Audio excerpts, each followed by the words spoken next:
Hi friends, welcome back. तो भाई अभी हम देखेंगे Pakistani marriage system, strange knowledge जो आपको दिखेगी मैरिज सिस्टम में पाकिस्तान के।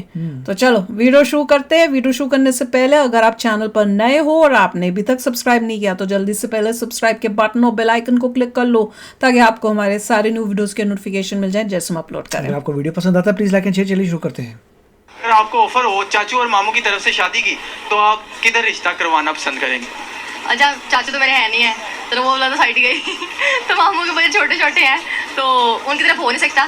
लेकिन अगर ऑप्शन ये है कि चाचू और वो मामू की तरफ तो मतलब उनसे शादी हो, मम्मी मिलती रही करेंगी मेरे साथ साथ।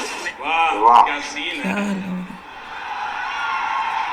वाह क्या सीन है। अभी स्कूल गए हैं? नहीं। हाँ गया। आप कितने क्लास पढ़ी है, कितने जुमातें पढ़ी हैं? 4 जुमातें पढ़ी हैं। अब उम्र कितनी है आपकी? 19 साल है। आप 19 साल है। इंग्लिश आपको बिल्कुल भी नहीं आ रही? अच्छा, मैथ्स का कोई आता है कि मैथ्स भी नहीं पढ़ाया जाता मदरसा में? जो 4 क्लास है मैंने वो नहीं, मदरसे में दुनिया भी पढ़ाया जाता। सिर्फ कुरान पाक पढ़ते हैं आप?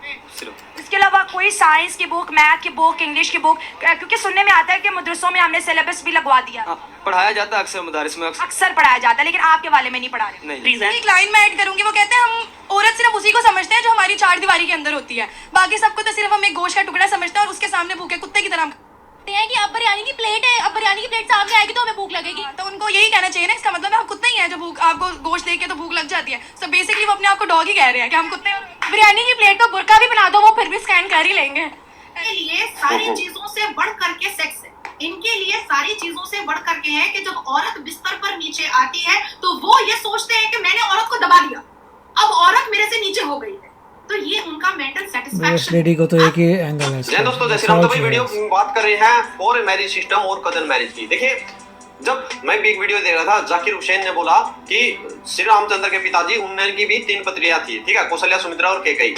तो वही हिंदू में भी करते थे, उनका मानना है। देखिए मैं बोलता हूँ मुस्लिम में भी पहले करते थे। क्यों करते थे? ये एक सच्चे मुसलमान को पता होगा, क्योंकि जो बेवा थी, जो हेल्पलेस थी, उनकी शादियां की जाती थी। पाकिस्तानियों की तरह नहीं भाई, बिल्कुल ठीक ठाक मजे में करते हैं, बच्चों को तादाद बढ़ाने के लिए। आप लोग क्या रिकमेंडेशन रखें, वीडियो देखिए, राय जरूर रखें भाई। वीडियो को लाइक करें, वीडियो शुरू करते हैं, उसके बाद करेंगे। कितनी बड़ी बेअक्ली की बात है ये, कितनी बड़ी बदअक्ली की बात है कि लोग अपनी बहन से निकाह न करें और दूसरे की बहन बेटी के साथ निकाह कर लें, जबकि बहन अपने भाई के मिजाज को जानती है, उसके मिजाज से वाकिफ है, वो जानती है मेरे भाई का गुस्सा कब आता है, वो जानती है कि मेरे भाई का गुस्सा कैसे। They don't even know biology. एक बहन अपने भाई के मिजाज से बेसिक इनको बायोलॉजी नहीं पता। वो हसीन है और जमील भी है, लेकिन ये कितनी बड़ी बदअक्ली की बात है कि एक भाई अपनी खूबसूरत बहन को और हम मिजाज बहन को छोड़कर दूसरे की बहन से शादी कर लेता है और आप क्या कर रहे हो भाई, दूसरे के हवाले कर देता है। पागल है ये तो, बहुत ही गंदे हैं।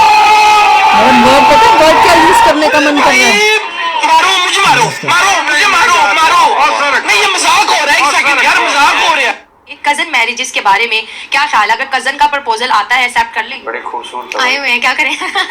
कौन कौन से पागल कजन का है, तो प्रपोजल? खुद भी पागल है, लड़कियां भी पागल है। बेटा ये दूर का कजन है, ये बहुत अच्छा होगा, लेकिन वो भी अच्छे नहीं होते क्योंकि पेरेंट्स को लग रहा होता है बहुत अच्छे, लेकिन सोशल मीडिया पे हमने उनको देखा होता है कि वो सारे कैसे हैं। तो ये चीज़ मैं ये नहीं कहती कि आप बिल्कुल ही इस चीज़ को डिनाइल में लेके जाएं कि कजन मैरिज से करनी नहीं चाहिए, एक स्टैंप लगा दी जाए, क्योंकि अंडरस्टैंडिंग हो भी सकती है, बट अगर नहीं है तो पेरेंट्स को आपस में चीज़ में नहीं लेके आना चाहिए। पहले बचपन में कहते हैं बेटा ये तुम्हारा भाई है, तुम्हारा भाई है, फिर सडनली होता है कि ये अब भैया नहीं, अब ये सैया है।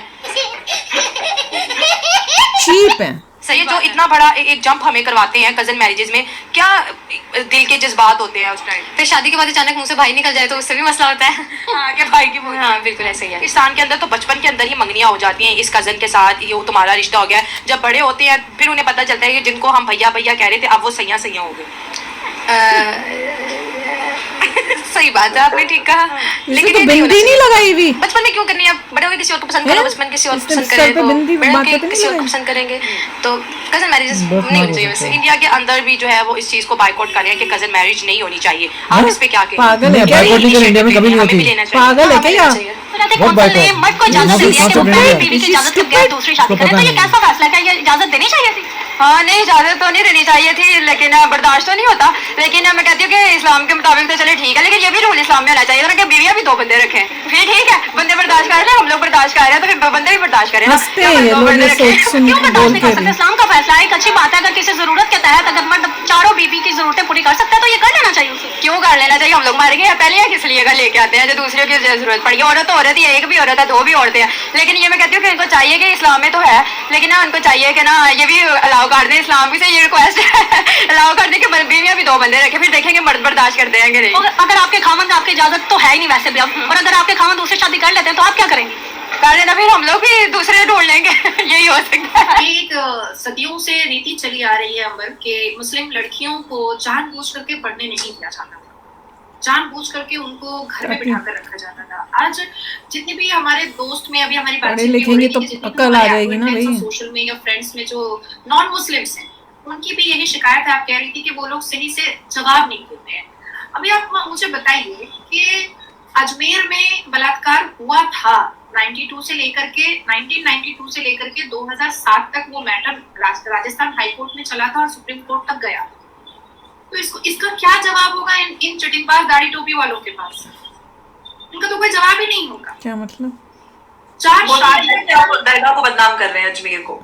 नहीं, ये तो हुआ था, ये तो मैटर सुप्रीम कोर्ट में तो ऐसे नहीं गया। इसका भी जवाब है, जवाब हर चीज का है। तो जब इन दाढ़ी टोपी वालों के पास कोई रिप्लाई नहीं होता है तब ये क्या करते हैं, ये character assassination, fabricate story, malign, defame, manipulation करना स्टार्ट करते हैं। और आप नोटिस कीजिएगा कि जब आप इनसे कोई बहुत सटीक सवाल कीजिएगा ना तो ये जवाब में अपनी आवाज ऊंची कर देते हैं। दूसरी एक चीज और भी बहुत नोट करने वाली बात है कि हमारे हिंदुस्तान में मुसलमान लड़के अभी वोकल वॉइस में नहीं है, मुसलमान लड़कियां वोकल वॉइस में। ऐसा कोई भी मुसलमान लड़का नहीं है जो खड़ा होकर के किसी डिबेट में या किसी भी जगह पर खड़ा होकर के बोलता है कि क्यों कोई भी फतवा या कोई भी मुल्ला मौलवी का खुतबा किसी मुसलमान बलात्कारी के अगेंस्ट में क्यों नहीं होता है, या 4 शादियों को बंद करने के लिए क्यों नहीं होता है, क्यों हिंदुओं से शादी ना करने की बात क्यों नहीं समझाता, ये वो नहीं बोलते हैं।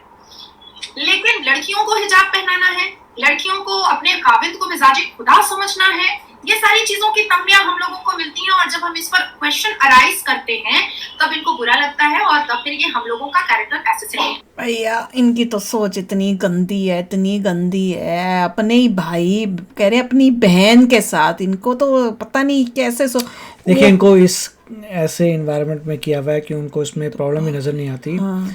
और on top of that biology भी नहीं आती। हाँ। कितने जेनेटिक डिफेक्ट्स होंगे उनको पता नहीं है इस बारे में कि कितने जेनेटिक डिफेक्ट्स होंगे, बट आई डोंट केयर।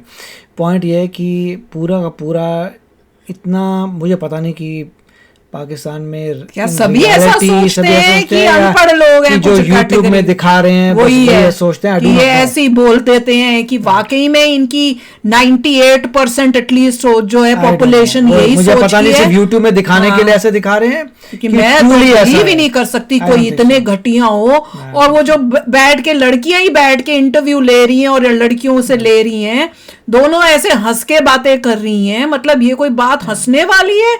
अगर तुमको वो कहते हैं कि पहले हम भाई वो भाई बोलते हैं और उसके बाद हमारी शादी हो जाए तो उनको सैया सिया बोलते हैं और हंस रहे हैं इस बातों पे। अगर ये वैसा हो रहा है तो इतने जेनेटिक डिफेक्ट्स होंगे उसमें, बाप रे। और जैसे कुछ लोगों ने बहुत ही IQ कम हो जाएगी, बहुत मैसिव प्रॉब्लम्स आएंगी, फिजिकल मेंटल सारे, मतलब अब नॉर्मल बच्चे पैदा होंगे, इनको यही नहीं पता चलता, इतनी भी अक्ल नहीं है इनमें। और इंडिया का वो तो एक तो इसमें से जो कर रही थी इंटरव्यू वो तो इतनी मतलब बेवकूफ थी कि उसने बोला इंडिया में तो उसको बैन करने का सोचा। अरे बेवकूफो, हमारे यहाँ पे कोई ऐसी चीज नहीं है। हम तो तुम्हारी बातें सुन के हैरान हो रहे हैं कि तुम कौन सी मतलब गंद सोच में जी रहे हो। हमारे लिए तो ये गंदगी है, गंदगी। हम तो उसको गंदगी मानते हैं, मतलब पर्वर्ट थिंकिंग पाप है हमारे लिए। हाँ एग्जैक्टली। तो चलो यार अभी शेयर करना अपने थॉट्स, चलते हैं, मिलेंगे नेक्स्ट वीडियो में बहुत ही जल्द। Till then take care and bye bye. तो अगर आप मेरे इस चैनल पे नए हो तो जल्दी से सब्सक्राइब के बटन को हिट करो और बेल आइकन को क्लिक करो ताकि आपको मेरा जब नया वीडियो मैं लगाऊं आपको उसके बारे में जल्दी से पता चल जाए।